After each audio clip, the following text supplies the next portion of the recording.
राजन, अनेक प्रकार की जो कामनाएं हैं ये जीव को बंधन में डालती हैं और कामनाओं के कारण ही जीव विभिन्न देवताओं की पूजा और उपासना में भटकता है। सुखदेव जी कहते हैं, राजन, जिसको ब्रह्म वर्चस्व की कामना होती है वो प्रजापति की आराधना करता है। इंद्रम इंद्रिय कामस्तु, जिसको इंद्रियों की कामना है कि हमारी इंद्रियां ठीक बनी रहें, वो इंद्र की आराधना करते हैं। देवी मायाम तु श्री कामः, जिसको धन की कामना है वो माया देवी की आराधना करता है। वसु कामो वसून रुद्रान, जिसको धन की कामना है, वसु की कामना है, वो वसु की आराधना करता है।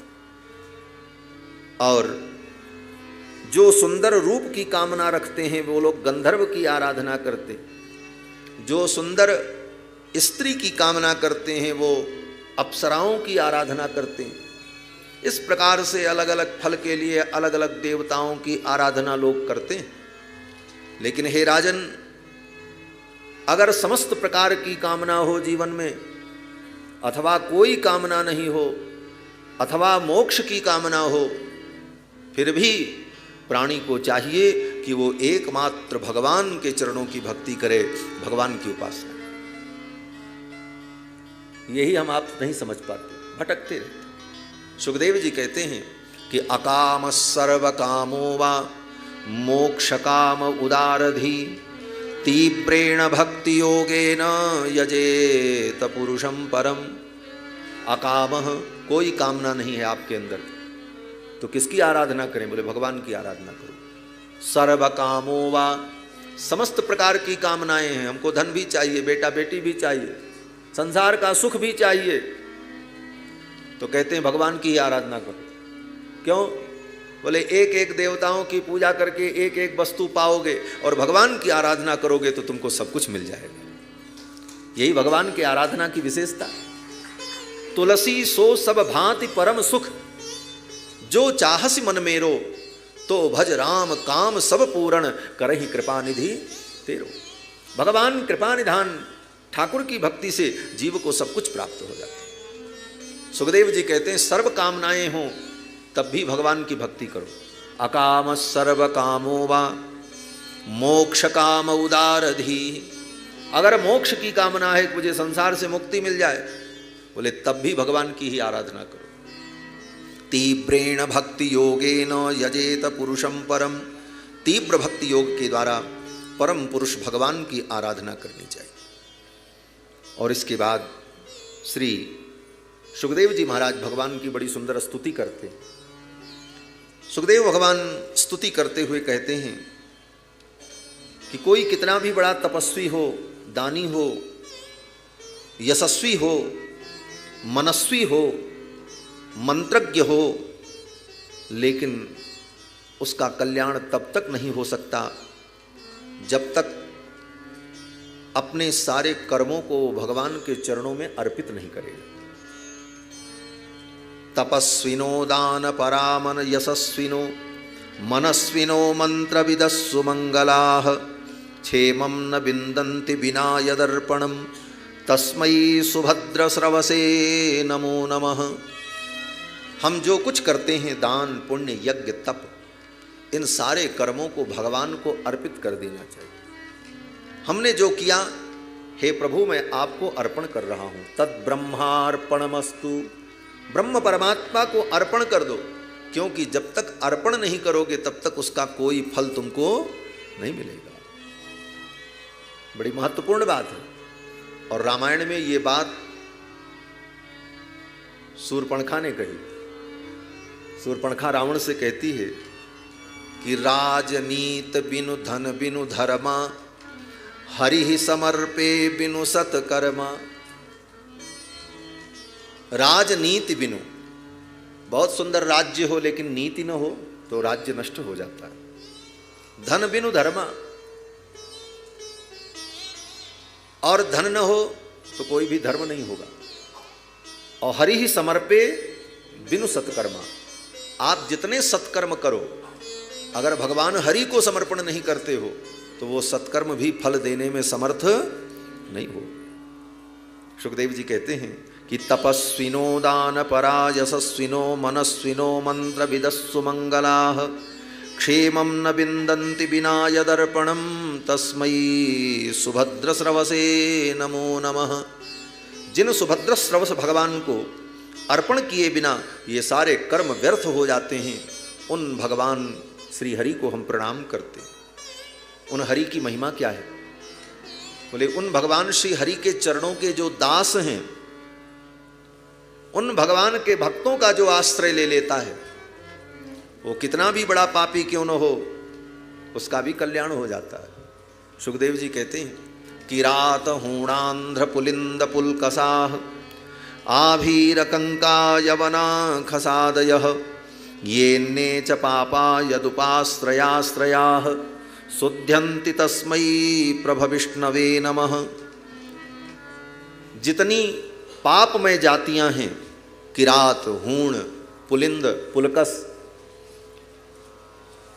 ये सब अगर भगवान के भक्तों का आश्रय ले लें तो ऐसे ऐसे महान पापियों का भी कल्याण हो जाता है। बड़े ही सुंदर भाव में श्री सुखदेव भगवान ने कई श्लोकों में भगवान की स्तुति की है, और स्तुति करने के बाद कथा का वर्णन करते हैं। सुखदेव जी कहते हैं राजन, एक बार देवर्षि नारद अपने पिता ब्रह्मा जी के पास गए और जाकर के देवर्षि नारद ने कहा, हे पिताजी, हे ब्रह्मन, मैं जानना चाहता हूं कि आप किसका भजन करते हैं। ब्रह्मा जी भी माला लेकर के जप कर रहे थे, तो नारद जी ने कहा, सारी सृष्टि तो आप उत्पन्न करते हो, सबको आप बनाते हो, आप ब्रह्मा हो, सृष्टिकर्ता हो, आपसे भी बड़ा कोई है जिसका भजन आप करते हो। तब ब्रह्मा जी ने नारद जी से कहा, नारद, जो लोग भगवान की माया से मोहित हो जाते हैं, वे लोग मुझे ही सब कुछ समझ लेते हैं कि ब्रह्मा ही सब कुछ है। लेकिन नारद, भगवान श्री हरि जो संपूर्ण सृष्टि के मूल कारण हैं, उन्हीं के द्वारा मेरी भी उत्पत्ति होती है। लेकिन इस रहस्य को जो नहीं जानते, वो मुझे ही सारे जगत का स्वामी समझ लेते हैं। यन्मायया दुर्जयया मां ब्रुवन्ति जगद्गुरुं तस्मै नमो भगवते वासुदेवाय धीमहि। उन भगवान वासुदेव को मैं प्रणाम करता हूँ, उनका ध्यान करता हूँ, जिनकी माया के मोह में पड़कर संसार के प्राणी मुझको ही भगवान और सर्वेश्वर मान लेते। इसका मतलब क्या है? ये ब्रह्मा जी कह रहे हैं, जो ब्रह्मा जी सृष्टि करता है, तो ब्रह्मा जी के अलावा जितने देवता हैं उनको भी अगर कोई ये मान ले कि यही भगवान है, यही सृष्टि करता है, यही संपूर्ण सृष्टि के नियामक हैं, तो निश्चित रूप से वो भगवान की माया से मोहित प्राणी है। ब्रह्मा जी कहते हैं जो भगवान की माया से मोहित हैं वो मुझको ही जगत का कारण मान लेते हैं। यन मायया दुर्जया माम ब्रुवंती जगत गुरु। और फिर श्री ब्रह्मा जी महाराज ने नारद जी को भगवान की महिमा का वर्णन करके सुनाया, और फिर भगवान के जो अवतार होते, नारद जी को सुनाते हुए ब्रह्मा जी ने भगवान के विभिन्न अवतारों की कथा सुनाई। पहला अवतार, दूसरा अवतार, तीसरा अवतार, जैसे कल हमने आपको बताया।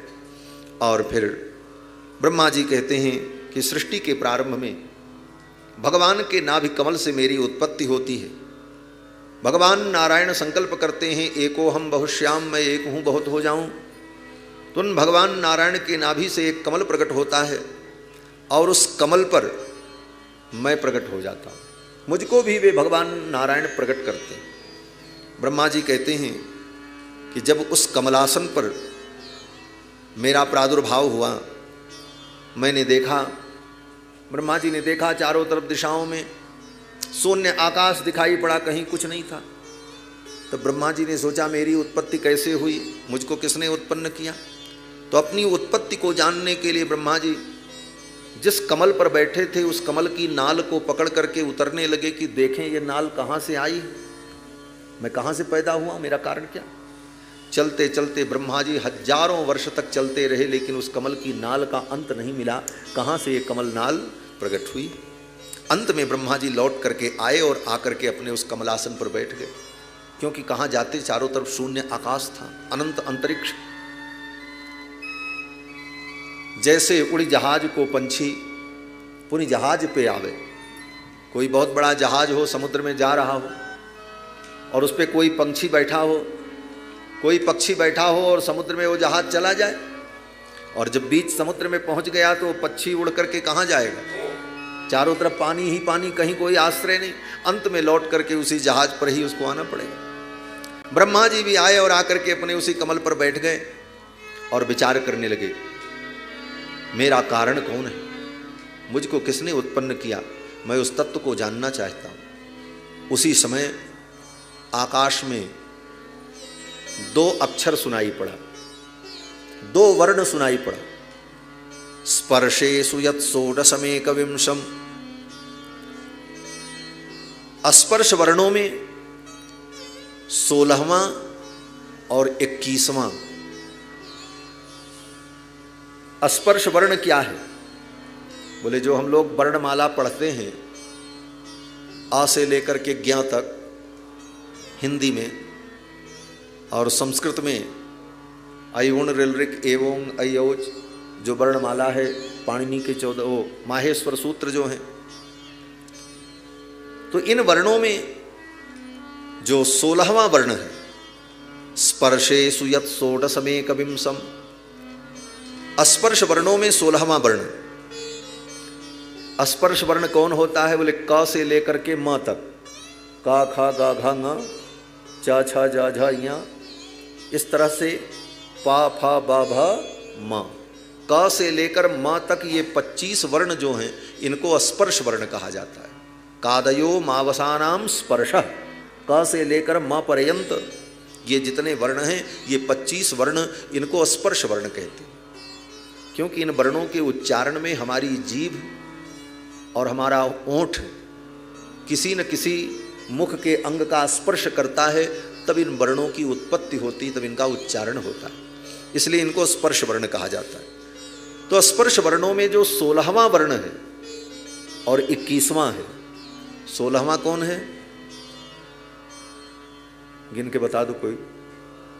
ता है, ता था दाधा न, तो ता जो है वो 16वां है, और 21वां कौन है? बोले पा। तो ता और पा ये दो अक्षर आकाश में ब्रह्मा जी को सर्वप्रथम सुनाई पड़ा। स्पर्शेषु यत् षोडशमेकविंशम्, स्पर्श वर्णों में 16वां और 21वां वर्ण ब्रह्मा जी को जब सुनाई पड़ा तो दोनों वर्ण को मिलाने पर एक शब्द बन गया। ता और पा को मिलाया तो क्या बना? तप। ब्रह्मा जी समझ गए, आकाशवाणी ने कहा है तप करो, तपस्या ही जीवन का मूल है और तपस्या ही जीवन में सब कुछ प्रदान करने वाला, तपस्या ही जीवन का सार है। ब्रह्मा जी कहते हैं निष्किंचनानाम नृपयद्धनम विदुः, निष्कंचनानाम नृपयद्धनम विदुः, ये तपस्या अकिंचन प्राणियों का धन है। जिसके जीवन में कुछ न हो उसको तो तपस्या ही करनी चाहिए, तपस्या ही उसके जीवन का परम धन है। निष्किंचनानाम नृपयद्धनम विदुः, सुखदेव जी कहते हैं हे राजन, अकिंचन प्राणियों के जीवन का परम धन है तप। यह तप शब्द सुनाई पड़ा आकाश में, आकाश में यह शब्द सुनाई पड़ा तप। क्यों? क्योंकि जितने शब्द हैं वो सब आकाश में ही रहते हैं। ये सिद्धांत, ये वैज्ञानिक सिद्धांत है, जिस सिद्धांत को दुनिया के वैज्ञानिकों ने बहुत बाद में समझा, हमारे ऋषियों ने पहले ही घोषणा कर दी। शब्द जो है ये आकाश में ही रहता है। इसीलिए आकाश का जब लक्षण बताया गया दर्शन शास्त्र में तो कहते हैं शब्द गुणकम आकाशम, आकाश का गुण शब्द है। ये जितना शब्द हम आप बोलते हैं सब आकाश में पड़ा रहता है, ये कभी नष्ट नहीं होता। शब्दों नित्य, शब्द नित्य होता है, वो कभी नष्ट नहीं होता। और सारे शब्द, सारी ध्वनियां आकाश में सदा विद्यमान रहती हैं। और इस विज्ञान को जब आधुनिक विज्ञान ने समझा तब शोध प्रारंभ किया, और शोध का परिणाम क्या हुआ? बोले रेडियो, माइक, कैसेट, ये सारे यंत्र जो बने इसी विज्ञान के आधार पर बने। शब्द नित्य हैं, वो आकाश में हैं, तुम उन्हें खींचकर, उन्हें आकर्षित करके पुनः सुन सकते हो और प्राप्त कर सकते हो। इसीलिए हमारे यहाँ शास्त्रों में लाखों वर्षों से आकाशवाणी का वर्णन है। जब कोई समस्या आती है तो क्या होता, बोले आकाशवाणी हुई। आकाशवाणी क्यों हुई? क्यों? बोले आकाश में ही वाणी का निवास है। इन्हीं शब्दों को सुनकर, जानकर, विज्ञान के सिद्धांत को समझकर वैज्ञानिकों ने रेडियो, टीवी जैसे सारे यंत्र बनाए। इसीलिए आज भी रेडियो स्टेशन का नाम आकाशवाणी ही है। रेडियो को क्या कहते? आकाशवाणी, क्योंकि सारी वाणी, सारे शब्द आकाश में प्रतिष्ठित रहते। तो दो अक्षर सुनाई पड़ा, ता और प। तो ब्रह्मा जी ने कहा अब हमको तप करना चाहिए। ब्रह्मा जी ने हजारों वर्ष तक अपने उसी कमल के आसन पर बैठे बैठे तप किया। उनकी तपस्या से भगवान प्रसन्न हो गए और भगवान ने दर्शन दिया। और फिर भगवान नारायण ने ब्रह्मा जी को 4 श्लोकों में तत्व ज्ञान दिया। इसको चतुश्लोकी भागवत कहते हैं। ये 4 श्लोक की भागवत है। भगवान नारायण ने ब्रह्मा जी को 4 श्लोकों में ज्ञान प्रदान किया। इसका नाम चतुश्लोकी भागवत है। अगर पूरी भागवत रोज न पढ़ सके तो भागवत के इस चतुश्लोकी को, इस 4 श्लोक को व्यक्ति रोज पढ़ ले तो उसे भागवत पढ़ने का ही पुण्य प्राप्त होता है। इन सब चीज़ों को जानना चाहिए, करना चाहिए समय निकाल करके। कुछ करोगे तभी कुछ होगा। केवल खाए पिए, सोए, सुन लिए, समझ लिए और किए कुछ नहीं होगा। बहुत अच्छे डॉक्टर से जाकर के आप अपना चेकअप करा लो और अच्छी से अच्छी दवा ले लो और खाने पीने की विधि भी जान लो, सीख लो, लेकिन उस दवा को ला करके आप चुपचाप अपने घर में रख दो और खाओ नहीं तो न दवा कुछ कर पाएगी न डॉक्टर कुछ कर पाएगी। उसी प्रकार ज्ञान विज्ञान की सारी बातों को आप सुन लो, समझ लो, लेकिन जब तक जीवन में आप आचरण में उसे नहीं लाओगे तब तक कल्याण नहीं होगा। कुछ करना पड़ेगा। ब्रह्मा जी को भगवान ने 4 श्लोकों में भागवत तत्व का उपदेश किया। ज्ञानम परम गुह्यम में यद विज्ञान समन्वितम सारहस्यम तदंगम च गृहाण गदितम मया। भगवान कहते हैं, हे ब्रह्मा, ज्ञानम परम गुह्यम, जो परम गोपनीय ज्ञान है, यद विज्ञान समन्वितम, जो विज्ञान से समन्वित है, सरहस्यम तदंगम च, रहस्यों के सहित, अंग के सहित उस ज्ञान को मैं तुम्हें प्रदान करता हूं। हे ब्रह्मा, तुम इस ज्ञान को ग्रहण करो। वो ज्ञान क्या है? तो भगवान कहते हैं, यावान हम यथा भावो यद्रूप गुण कर्म कह। मैं जैसा हूं, मेरा जो स्वरूप है, मेरा जो गुण कर्म है, तथैव तत्व विज्ञानम अस्तुते मदनुग्रहात्, मेरे उस स्वरूप का तत्व ज्ञान तुमको मेरे अनुग्रह से प्राप्त होगा। वो तत्व ज्ञान क्या है? तो भगवान कहते हैं कि अहम एवा समेवाग्रे, इस सृष्टि के आदि में मैं ही था और नान्यद्यत् सदसत् परम, सद असत से परे कुछ नहीं था, एकमात्र मैं ही था। पश्चाद अहम यदेतच्च, और ये सृष्टि जब नहीं रहेगी तब भी मैं ही रहूंगा। पश्चाद अहम यदेतच्च योवशिष्येत सोष्म, हम सब कुछ समाप्त हो जाने के बाद जो शेष बचता है वो मैं हूं। यही तुमको जानना है। और हे ब्रह्मा, एतावदेव जिज्ञास्यम तत्व जिज्ञासुनात्मनः अन्वय व्यतिरेकाभ्याम यत् स्यात् सर्वत्र सर्वता। तत्व की जिज्ञासा रखने वाले व्यक्ति को मेरे इसी स्वरूप का चिंतन करना चाहिए और मुझे जान लेना चाहिए। और अगर व्यक्ति ने जान लिया तो वह कभी मेरी माया में लिप्त नहीं होगा। एतन्मतं समातिष्ठ परमेण समाधिना भवान कल्प विकल्पेषु न विमुह्यति कर्हचित्। भगवान कहते हैं, हे ब्रह्मा, अगर तुमने इस तत्व ज्ञान को अपने जीवन में समझ लिया तो तुम कभी माया में लिप्त नहीं होगे, माया से तुमको कोई भय नहीं होगा और माया के विमोह में तुम नहीं पड़ोगे। ये सब बता करके, उपदेश दे करके भगवान अंतर्धान हो गए।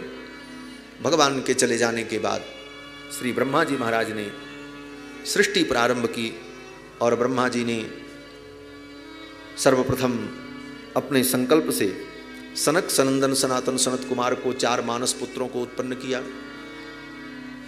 सनक, सनंदन, सनातन, सनत कुमार ये 4 मानस पुत्र उत्पन्न हुए। ब्रह्मा जी ने इनसे कहा सृष्टि करो। सनकादिकों ने कहा सृष्टि क्या होती? ब्रह्मा जी ने कहा जैसे तुमको मैंने उत्पन्न किया है उसी प्रकार तुम भी संतानों को उत्पन्न करो, इस परंपरा को आगे बढ़ाओ।